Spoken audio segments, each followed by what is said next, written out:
Hi guys, welcome to our YouTube channel R K P online classes. तो चलिए दोस्तों, आज हम लोग नए पॉलिटी के अगले पार्ट लेकर के आए हैं।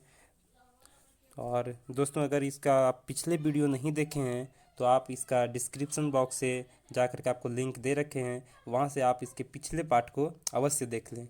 और दोस्तों, ये वीडियो को कृपया आप लोग शेयर और सब्सक्राइब जरूर करें। और आपका दाहिने साइड बेल आइकन दिखेगा और वहाँ पे आप बेल आइकन को ज़रूर टच करें, क्योंकि उससे आपको हमारे सारे नोटिफिकेशंस जो भी वीडियो अपलोड होंगे वो क्या आपको उसके नोटिफिकेशंस मिल जाएंगे। तो चलिए दोस्तों, हम लोग स्टार्ट करते हैं आगे। देखिए दोस्तों, हम लोग क्या पढ़ेंगे आज, राज्य के नीति निदेशक तत्व। क्या पढ़ेंगे दोस्तों? डीपीएसपी। क्या पढ़ेंगे? डीपीएसपी। देखिए दोस्तों, डीपीएसपी क्या होगा आपका? इसका होता है आपका दोस्तों directive principles of a state policy. क्या होता है? राज्य के नीति निदेशक तत्व, directive principles of a state policy. दोस्तों, इसका आर्टिकल कितना होगा? तो इसका आर्टिकल होता है आपका 36 से, कहाँ से आपका 36 से आपका कितना 51, कहाँ तक होगा? 36 से 51 तक का जो अनुच्छेद होगा वो क्या होगा दोस्तों? वो राज्य के नीति निदेशक तत्व के बारे में उल्लेख है। तो देखते हैं क्या होता है। तो आते हैं, राज्य के नीति निदेशक तत्व होता क्या है। ये क्या है दोस्तों? नीति है। क्या होता है? आपको सही से काम कार्यभार करने के लिए आपका क्या है, ये नीति बनाया जाता है। तो इसके बारे में हम लोग देखते हैं। देखिए क्या होता है राज्य के नीति निदेशक तत्वों के बारे में। देखिए, इसका प्रकृति के बात किया गया। क्या किया गया? इसका नेचर कैसा होगा? तो देखिए, नेचर कैसा आपका सकारात्मक है। मतलब कहने का मतलब क्या? पॉजिटिव। इसका वैल्यू क्या है? पॉजिटिव व्यू है। वाद योग्य नहीं है। कहने का मतलब इसमें आपका जो भारत का राज्य के नीति निदेशक तत्व है वो क्या है आपका? इसमें विवाद योग्य नहीं, मतलब सकारात्मक है। इसका उद्देश्य क्या है? देखिए, उद्देश्य देखते हैं क्या पर्पस है इसका। तो पर्पस सबसे पहले नंबर क्या है दोस्तों? लोक कल्याण। क्या आपका? पब्लिक वेलफेयर है। लोक कल्याण, राज्य की स्थापना करना, वैसा राज्य की स्थापना करना जिसमें क्या हो? पब्लिक का उद्धार हो, यानी लोक कल्याण की स्थापना करना, यह आपका उद्देश्य है। पहला उद्देश्य देख लिए। दूसरा उद्देश्य क्या है दोस्तों? देखते हैं, देश में सामाजिक, आर्थिक व गांधीवादी लोकतंत्र की स्थापना करना। देखिए, देश में क्या करना? सामाजिक, आर्थिक और गांधीवादी लोकतंत्र की स्थापना करना। कैसा लोकतंत्र? जिसमें गांधीवादी का विचारधारा हो। तो ये क्या है? इसका उद्देश्य है। आगे देखते हैं क्या है। भारतीय संविधान में नीति निर्देशक तत्वों को तेज बहादुर शप्रू समिति, याद रखिएगा दोस्तों, क्या है? तेज बहादुर शप्रू समिति के सिफारिश पर शामिल किया गया था। क्वेश्चन आएगा डायरेक्ट कि भारत में नीति निर्देशक तत्व डीपीएसपी के तत्वों को किस समिति के द्वारा सिफारिश पर शामिल किया गया? क्या कहेंगे? तेज बहादुर शप्रू। क्या है दोस्तों? तेज बहादुर शप्रू समिति। तेज बहादुर शप्रू समिति की सिफारिश पर क्या किया गया? भारतीय संविधान को जारी किया गया। अब आगे देखते हैं क्या है। भारत शासन अधिनियम कब? 1935। जहाँ पे देखेंगे 3/4 भाग संविधान के वहीं से लिए गए हैं और 1/4 भाग विदेशी संविधान से लिए गए हैं। तो भारत शासन अधिनियम 1935 में नीति निर्देशक तत्व का मेंशन है, यानी इसमें क्या है आपका? इसका वर्णन है किसमें? भारत शासन अधिनियम 1935 में। तो चलिए आगे देखते हैं। कुछ कथन है डीपीएसपी पर, राज्य के नीति निर्देशक तत्वों को। ये कथन को हम देखते हैं, क्या कथन कहता है। देखिए, डॉक्टर भीमराव अंबेडकर एक कथन कहे थे। ये क्या कहते? कि जो राज्य नीति निर्देशक तत्व के पालन नहीं करेगा, वैसा राज्य जो नीति निर्देशक तत्व को पालन नहीं करेगा, उसका विनाश सुनिश्चित है। वो क्या होगा? आपका डिस्ट्रॉय हो जाएगा, यानी उसका क्या हो जाएगा? विनाश हो जाएगा। कौन कहे थे दोस्तों? डॉक्टर भीमराव अंबेडकर। क्वेश्चन आएगा डायरेक्ट कि किसने कहा था कि जो राज्य के नीति निर्देशक तत्वों को नहीं पालन करेगा उसका विनाश हो जाएगा? कौन कहे थे? डॉक्टर भीमराव अंबेडकर साहब कहे थे। आगे देखते हैं क्या। देखिए, केटी शाह के अनुसार नीति निर्देशक तत्व एक ऐसा चेक है। ये क्या है दोस्तों? एक ऐसा चेक है जिसका भुगतान बैंक की इच्छा पर छोड़ दिया गया। कहने का मतलब है ये ऐसा आपका राज्य के नीति निर्देशक तत्व है। इसका मतलब बोला गया कि ये क्या? बैंक की इच्छा पर छोड़ दिया गया। एक चेक है, बैंक चाहे तो भंजाएगा, नहीं चाहे तो नहीं भंजाएगा, यानी ये वैसा चेक है जो बैंक के इच्छा पर छोड़ दिया गया। ये दोस्तों जनता के लिए यूज किए हैं कि ये जनता के लिए है। अगर जनता इसे पालन करते हैं, जनता की इच्छा पर इसे छोड़ दिया गया है, यानी इसीलिए डीपीएसपी को क्या है दोस्तों? न्यायालय में आप दावा नहीं कर सकते हैं। तो ये चीज़ आपका है कि आप न्यायालय में आप किसी के लिए दावा नहीं कर सकते हैं अगर कोई नहीं माना तो, लेकिन कर्तव्य है कि ये हमें मानना चाहिए। आगे देखते हैं क्या दोस्तों। श्री कौन? नसीरुद्दीन के अनुसार। कौन है दोस्तों? नसीरुद्दीन के अनुसार नीति निर्देशक तत्व 9 वर्ष के प्रथम दिन पारित किए गए शुभ कामना का संदेश है। क्या बोल रहा है ये? नसीरुद्दीन बोले कि नीति निर्देशक तत्व है वो क्या है? नए वर्ष के प्रथम दिन पारित किए गए, नव वर्ष के प्रथम दिन पारित किए गए शुभ कामना का संदेश है, यानी अच्छा कामना का संदेश है। कौन बोले थे? नसीरुद्दीन बोले थे। प्रोफेसर व्याहियर क्या बोले थे? देखिए प्रोफेसर व्याहियर क्या बोले थे कि अनुसार नीति निर्देशक तत्वों को उद्देश्यों व क्या बोल रहा है? उद्देश्यों व व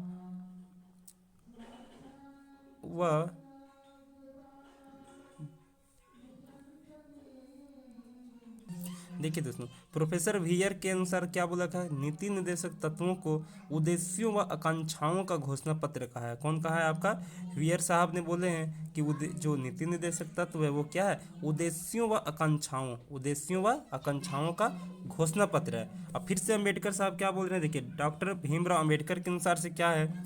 नीति निर्देशक तत्वों को संविधान की अनोखी व्यवस्था कहा गया है। क्या कहा गया है? नीति निर्देशक तत्व को संविधान की अनोखी व्यवस्था कहा गया। पहले तो बोल रखे भीमराव अम्बेडकर कि जो राज्य नीति निर्देशक तत्वों को नहीं पालन करेंगे उसका विनाश होगा। फिर आगे बोल रहे हैं कि नीति निर्देशक तत्वों को संविधान की अनोखी व्यवस्था कहा गया। संविधान की एक अनोखी व्यवस्था होता है, उसे क्या कहा गया? डीपीएसपी को ही कहा गया। आगे देखते हैं नीति निर्देशक तत्व के उपबंध को कहाँ से लिया गया है। तो देखिए हम बोले थे आपको, वहाँ पे ट्रिक बताए थे कि आयरलैंड से लिया गया। कहाँ से लिया गया? नीति निर्देशक तत्व का जो लिया गया वो आयरलैंड के संविधान से लिया गया।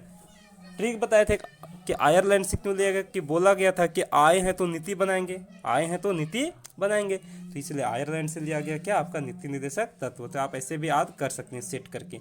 तो नीति निर्देशक तत्व को उपबंध कहाँ से लिए गए दोस्तों? तो आपका आयरलैंड के संविधान से लिए गए। और जिसका उल्लेख किस में है? तो संविधान के भाग 4 में। देखिए दोस्तों, भाग 3 में आपका मौलिक अधिकार था, तो भाग 4 में किसका उल्लेख है? नीति निर्देशक तत्व का। आर्टिकल कितना है दोस्तों? 36 से 51 तक। अभी हमने वर्णन किए थे ऊपर कि आर्टिकल 36 से 51 तक किसका वर्णन है? राज्य के नीति निर्देशक तत्व का। तो भाग कितना है? भाग 4 में इसका वर्णन है। तो बारी बारी से हम लोग देखते हैं। देखिए अनुच्छेद 36 क्या बताता है, आर्टिकल 36 क्या बताएगा। सबसे पहला नंबर देखे थे हम लोग आर्टिकल 12 में क्या देखे थे दोस्तों? राज्य की परिभाषा। सेम उसी का वर्णन देखिए इसमें भी आपका 12 या 36, 12 का मल्टीपल है। आर्टिकल 36 में भी किसका परिभाषा है? राज्य की परिभाषा ही है। तो आपको यहाँ पे एक पंथ दो काज आपको मिल रहा है कि आप अगर आर्टिकल 12 देख लिए कि राज्य की परिभाषा, इसमें क्या आएंगे? संसद आएंगे, विधानसभा के सदस्य आएंगे, आपका सारे सरकार आएंगे, ये सब क्या है? इसी में इंक्लूड होते हैं। ये आपका क्या है? आर्टिकल 36 राज्य की परिभाषा। यहाँ भी दे दिया अनुच्छेद 12 का सेम है ये। उसका मतलब क्या है? जो अनुच्छेद 12 में कहा गया है वही आर्टिकल 36 में कहा गया है। तो ये चीज़ आप याद रखिएगा। चलिए देखते हैं आगे। देखिए क्या है, आर्टिकल 36 देख लिए, राज्य की परिभाषा है। आर्टिकल 37 में देखिए क्या है। देखिए आर्टिकल 37 अनुच्छेद 37 बोल रहा है कि नीति निर्देशक तत्व के अंतर्विष्ट तत्वों को लागू करने का प्रयास करना। क्या बोल रहा है? नीति निर्देशक तत्व के अंतर्विष्ट तत्वों को, जो उसमें तत्व ऐड किए गए हैं उसको लागू करने का प्रयास करना। क्या करना? लागू करने का प्रयास करना। कहने का मतलब नीति निर्देशक तत्व को क्या करना? लागू करने का प्रयास करना। अच्छा, यानी उसको क्या करना? लागू करना है। तो 37 में क्या है? नीति निर्देशक को क्या करना? लागू करना है। आगे देखिए अनुच्छेद 38 क्या कहता है। अनुच्छेद 38 कहता है कि राज्य समाज में, क्या बोल रहा है? राज्य समाज में सामाजिक, आर्थिक, राजनीतिक युक्त समाज की स्थापना करने के लिए राज्य लोक कल्याण के मार्ग प्रशस्त करने का प्रयास करेगी। कहने का मतलब ये हुआ दोस्तों कि अगर राज्य समाज में सामाजिक, आर्थिक या राजनीतिक युक्त समाज की स्थापना करने के लिए, यानी स्थापना करने के लिए क्या करेगा? लोक कल्याण के मार्ग को प्रशस्त करेगा। ये राज्य का काम है कि नीति निर्देशक तत्व में क्या होना चाहिए? लोक कल्याण होना चाहिए। अभी इसका हम लोग उद्देश्य में देखे थे कि लोक कल्याण होना चाहिए। तो इसके लिए क्या करेगा? आपको राज्य सरकार इस पर काम करेगी और क्या करेगी? कल्याणकारी राज्य की स्थापना करेगी। तो यहाँ पे इंपॉर्टेंट उतना नहीं है। 36 आप देख लिए कि राज्य की परिभाषा, तो जहाँ से इंपॉर्टेंट है वो बता देंगे कि ये आपको ज़्यादा इंपॉर्टेंट है। तो ये सब उतना इंपॉर्टेंट नहीं है। आगे देखते हैं आर्टिकल 39, अनुच्छेद 39 क्या कहता है। देखिए 39 यहाँ से आपका थोड़ा सा इंपॉर्टेंट बनेगा। देखिए अनुच्छेद 39 आपको कहता है कि समान काम के लिए समान वेतन। देखिए दोस्तों, आजकल बहुत ऐसा होता है कि जो काम पुरुष कर रहे वो काम आपका स्त्री भी कर रही होती है, लेकिन स्त्री का पेमेंट कम होता है दोस्तों और पुरुष का पेमेंट वेतन ज़्यादा होते हैं।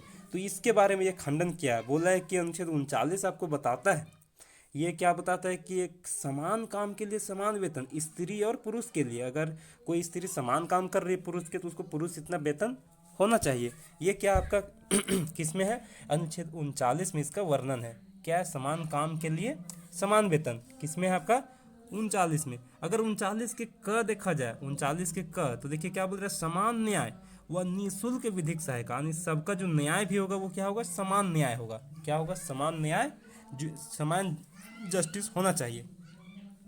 तो आगे देखते हैं क्या, 42वें संविधान संशोधन कब हुआ था दोस्तों, 1976, इसी को कहते हैं मिनी कॉन्स्टिट्यूशन। 42वें संविधान संशोधन 1976 को क्या कहते हैं, लघु संविधान कहते हैं। क्या कहते हैं, लघु संविधान, क्या कहेंगे, मिनी कॉन्स्टिट्यूशन। तो इसी के द्वारा इसको जोड़ा गया, 39 का किसके द्वारा जोड़ा गया, 1976 में। कौन सा संशोधन, 42वां संविधान संशोधन 1976 को जोड़ा गया। और इस संविधान संशोधन को क्या कहते हैं, मिनी कॉन्स्टिट्यूशन कहते हैं। क्या कहते हैं, हाँ, तो मिनी कॉन्स्टिट्यूशन किसे कहा जाता है दोस्तों, लघु संविधान, आपका 42वें संविधान संशोधन 1976 को कहा जाता है। आगे देखते हैं क्या है, देखिए आगे क्या है, बोल रहा 1 लाख तक आमदनी वाले परिवार को, 1 लाख जिनका इनकम है, सालाना इनकम, परिवार के लिए निःशुल्क विधिक मुकदमा सहायता होना चाहिए। उसको निःशुल्क विधिक सेवा, यानी जो आपका न्याय का करने का, उसे निःशुल्क न्याय दिलाया जाए। तो ये देखिए क्या हुआ, सन 1987 में, सन 1987 में बीपीएल यानी बिलो पॉवर्टी लाइन परिवारों के लिए निःशुल्क न्याय की व्यवस्था करने की जो स्थापना किया गया। कौन किया था, राष्ट्रीय विधिक सेवा NLSA की स्थापना की गई। देखिए NL क्या आपका NLS की स्थापना हुआ। अब पूछ सकते हैं NLS की फुल फॉर्म क्या है, तो क्या है दोस्तों, नेशनल लॉ सर्विस अथॉरिटी। क्या है, नेशनल लॉ सर्विस अथॉरिटी, राष्ट्रीय विधिक सेवा प्राधिकार। देखिए क्या है, सन 1987 में बीपीएल परिवारों के लिए निःशुल्क न्याय की व्यवस्था करने के लिए NLSA की स्थापना की गई। क्या किया गया, तो NLSA क्या है, नेशनल लॉ सर्विस अथॉरिटी। तो ये था आपका आर्टिकल 39। मेन याद रखिएगा दोस्तों, आर्टिकल 39 किससे संबंधित है, समान काम समान वेतन, याद रहेगा। 39 का क्या, समान न्याय व निःशुल्क विधिक सहायता, किनके लिए, बीपीएल के लिए। आगे देखते हैं आर्टिकल 40, क्या देखेंगे, अनुच्छेद 40। तो देखिए अनुच्छेद 40 क्या बताता है, अनुच्छेद 40 आपको बताता है ग्राम पंचायतों का संगठन, जो ग्रामीण में जो पंचायत होता है उसका संगठन करना। क्या करना, ग्राम पंचायतों का संगठन के वर्णन किसमें है, अनुच्छेद 40 में। किसमें है, अनुच्छेद 40 में। वर्तमान पंचायत राज का आधार इसी अनुच्छेद को माना जाता है। देखिए वर्तमान जो पंचायती राज का जो आधार है वो किसे माना गया, इसी अनुच्छेद को माना जाता है।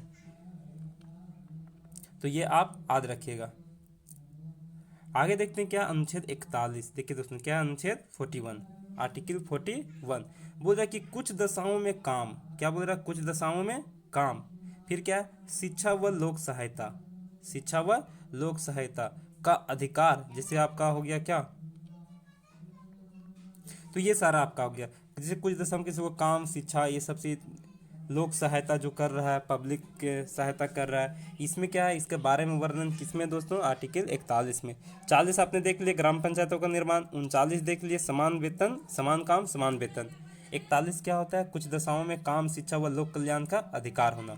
ये हो गया आपका 41। अब देखते हैं अनुच्छेद 42। देखिए अनुच्छेद 42 क्या बोल रहा है, काम की न्याय संगत व मनोवांछित दशाओं तथा प्रसूति सहायता, ये इंपॉर्टेंट आता है दोस्तों कि प्रसूति सहायता जो डिलीवरी वाला होता है, ये प्रसूति सहायता किसमें है, अनुच्छेद 42 में वर्णन है। प्रसूति सहायता किसमें है, 42 में। तो प्रसूति सहायता की व्यवस्था यानी प्रसव काल के दौरान महिलाओं को क्या करना चाहिए, 6 माह तक सवैतनिक अवकाश की व्यवस्था की गई। ये इंपॉर्टेंट है दोस्तों। अगर कोई महिला आपका अगर प्रसव काल है तो उसको क्या होता है, 6 माह तक, क्या मैच्योरिटी से 6 माह तक, उसके पहले मैच्योरिटी से पहले 6 माह तक उसको क्या करेगा, सवैतनिक मतलब वेतन देते हुए उसे अवकाश दे देगा कि आप रेस्ट कीजिए, आपको वेतन मिलेगा। ये किस में प्रावधान है दोस्तों, आर्टिकल 42 में, अनुच्छेद 42 में। तो ये काम के न्याय संगत आपका है ना। तो ये हुआ आपका अनुच्छेद 42। आगे देखते हैं अनुच्छेद कितना,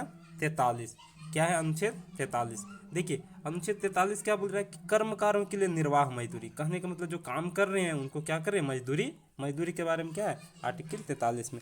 देखिए 39 में तो आपका समान काम समान वेतन, लेकिन आपका 43 क्या बता रहे हैं दोस्तों, कर्मकार जो काम कर रहे हैं उनकी निर्वाह मजदूरी, उनकी अच्छा मजदूरी होनी चाहिए।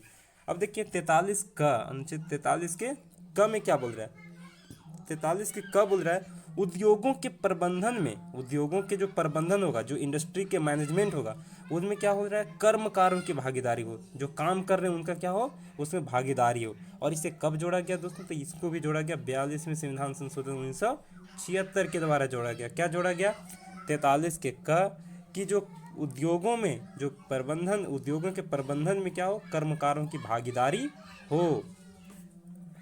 आगे देखते हैं, देखिए आर्टिकल 44, 4 मतलब बराबर दिख रहा है आपको, इसका मतलब बराबर अधिकार से मतलब होगा, तो ये ट्रिक आप सेट कीजिएगा। तो अनुच्छेद 44 आपको बताता है कि भारतीय नागरिकों के लिए एक समान सिविल संहिता, यानी सबको क्या समान व्यवहार करना चाहिए। समान व्यवहार करने के लिए किसमें है आपको, आर्टिकल 44 में। ये बहुत बड़ा आता है दोस्तों, लोगों के समान सिविल संहिता, कहने का मतलब क्या, संहिता यानी समान अधिकार, किसमें आपका वर्णन है, अनुच्छेद 44 में। किसमें, अनुच्छेद 44 में।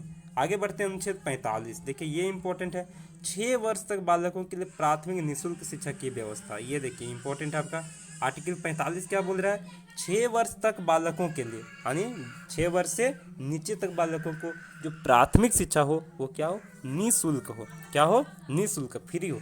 इसे किस में है आपका वर्णन, आर्टिकल 45 में। आर्टिकल 45, अनुच्छेद 45 में इसका वर्णन किया गया।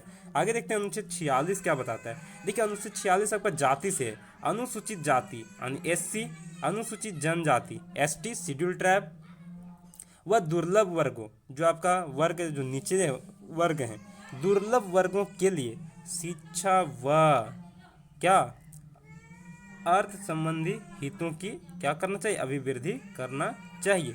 ये किस में दोस्तों, अनुच्छेद 46 में। जाति प्रथा से उनकी विशेष वर्गों के क्या है, सहायता के बारे में है, जिसमें क्या आएगा, एससी एसटी के बारे में है, कुछ दुर्लभ जातियों के बारे में जो शिक्षा व क्या अर्थ संबंधी जो हितों के बात है, ये किसमें, अनुच्छेद 46 में।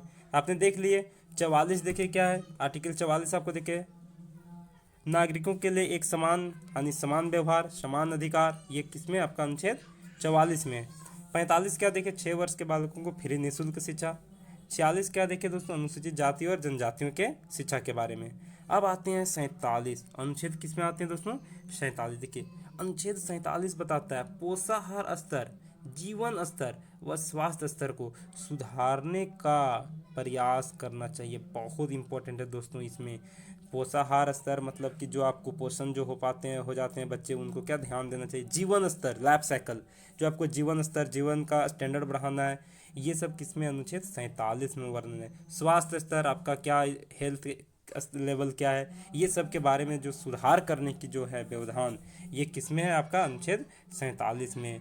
दोस्तों इसी के तहत क्या किया गया था, मिड डे मील, मध्याह्न भोजन स्कूल में दिया गया। और ये कब स्टार्ट किया गया था, 1995 में। याद रखिएगा मिड डे मील जो स्कूलों में दिया जाता है वो कब प्रारंभ हुआ, 1995 को। कब हुआ था, 1995 को। अब देखते हैं आगे आर्टिकल 48, 47 देख लिए, आपका कुपोषण, पोषाहार, स्वास्थ्य, हेल्थ और आपका क्या जीवन स्तर से संबंधित है। अनुच्छेद 48 कहता है दोस्तों कृषि व पशुपालन का संगठन हो। इसी में आपको एक इंपॉर्टेंट था, गो हत्या का निषेध हो। जो जानवरों को हत्या किया जाता है, जिसको कहते हैं कहाँ पे, जो आपका अबेटर में हत्या किया जाता है, आपको कसाई मोहल्ला में, जहाँ पे आपको क्या कसाई खाना में जो जानवरों को आपका हत्या किया जाता है, उस पर रोक लगे। ये किस में कहा गया, आर्टिकल 48। ये इंपॉर्टेंट दोस्तों, बहुत बड़ा है कि कृषि व पशुपालन का संगठन किस अनुच्छेद से संबंधित है, आर्टिकल कितना, 48, अनुच्छेद 48। पूछेगा गो हत्या का निषेध किस अनुच्छेद में वर्णन है, तो आपका अनुच्छेद 48। इसी में है दोस्तों दुधारू पशुओं का हत्या, इसी अनुच्छेद में दुधारू पशुओं का हत्या भी आपको अनुच्छेद 48 में कि हत्या नहीं होना चाहिए। आगे देखते हैं क्या, देखिए 48 का क और भी इंपॉर्टेंट है। अनुच्छेद 48 का क कहता है दोस्तों कि पर्यावरण संवर्धन हो। क्या हो, पर्यावरण संवर्धन एवं वन एवं वन्य जीवों की संख्या, क्या बोल रहा है, संरक्षण हो। सॉरी क्या है, वन एवं वन्य जीवों का संरक्षण हो। ये इंपॉर्टेंट है। यानी कि जंगल और जंगल के जीवों को भी संरक्षण हो। किसमें? आपका अनुच्छेद 48 के क में।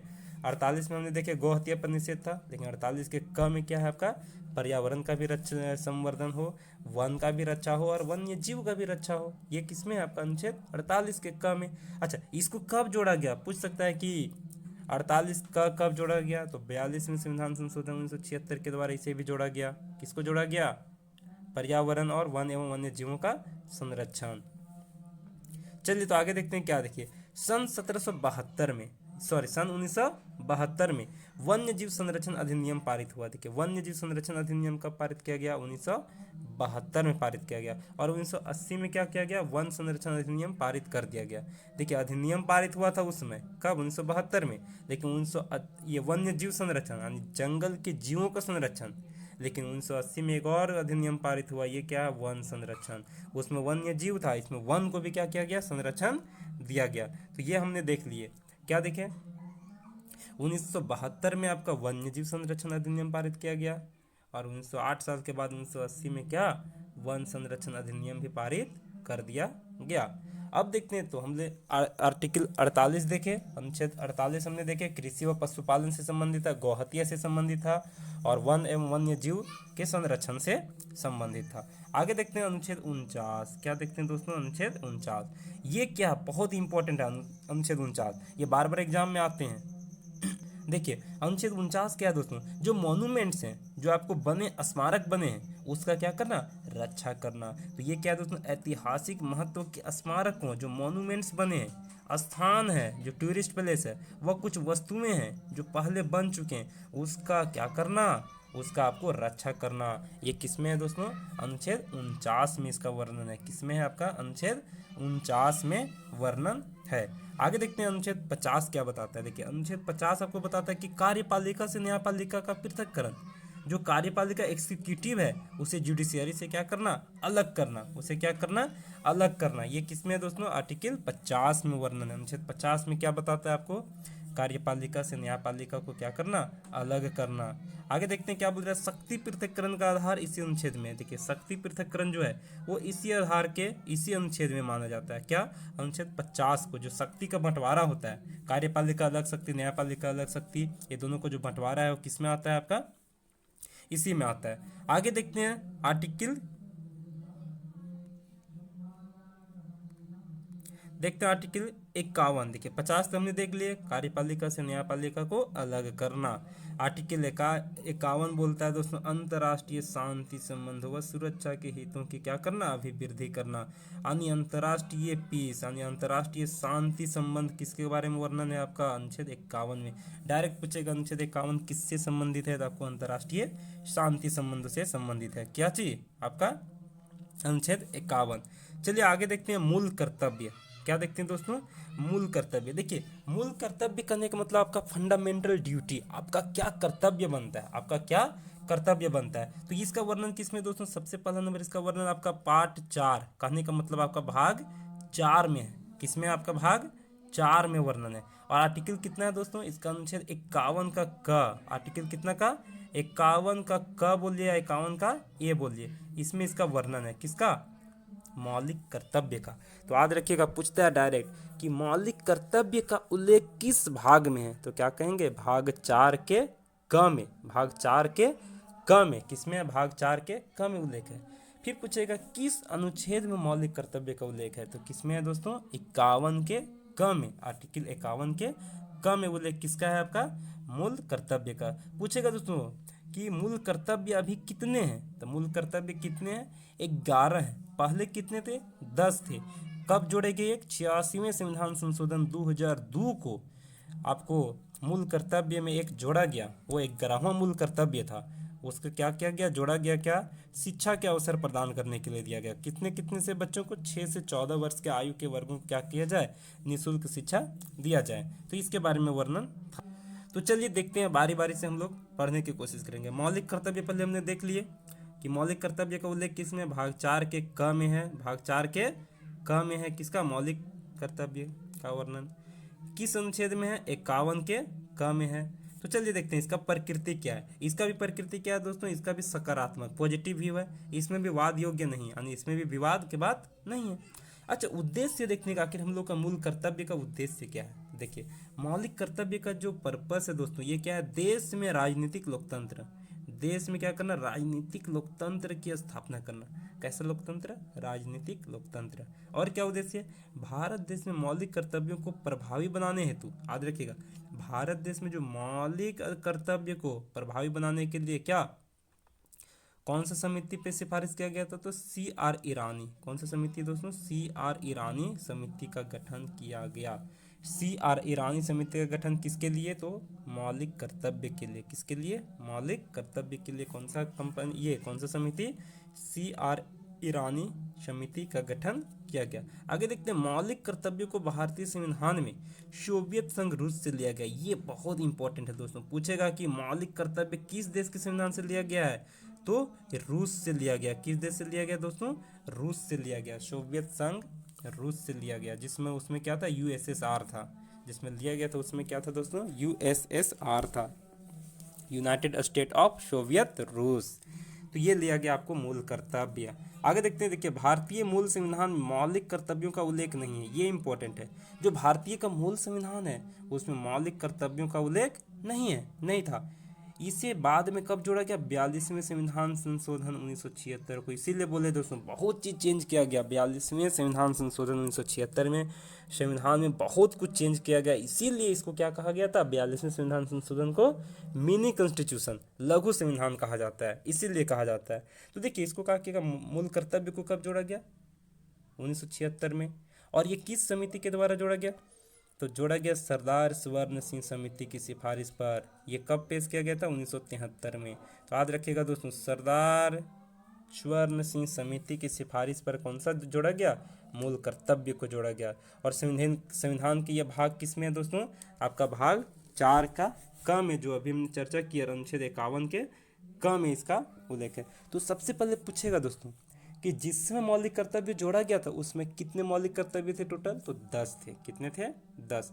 बाद में अभी कितने हैं, 11। 11वां क्या है, 11वां है 6 से 14 वर्ष के बच्चों को निःशुल्क शिक्षा के बारे में उपबंध। कब उसे जोड़ा गया, तो 86वें संविधान संशोधन 2002 में। चलिए देखते हैं आगे क्या। तो यही आगे जो हमने अभी चर्चा की है। देखिए, 86वें संविधान संशोधन 2002 के द्वारा 6 से 14 वर्ष के बालकों के लिए प्राथमिक निःशुल्क शिक्षा की व्यवस्था किया गया, और ये 11वें मौलिक कर्तव्य के रूप में जोड़ा गया था। कब जोड़ा गया था, 2002 में। तो देखिए, वह प्राथमिक निःशुल्क शिक्षा की व्यवस्था 1 अप्रैल 2010 से पूरे भारत में लागू कर दिया गया। देखिए, 1 अप्रैल 2010 से पूरे भारत में इसे लागू कर दिया गया। 2002 में इसका क्या हुआ, पारित हुआ। और संविधान संशोधन जो हुआ, 86वें संविधान संशोधन 2002, और इसे 2010 में पूरे भारत में पारित कर दिया गया।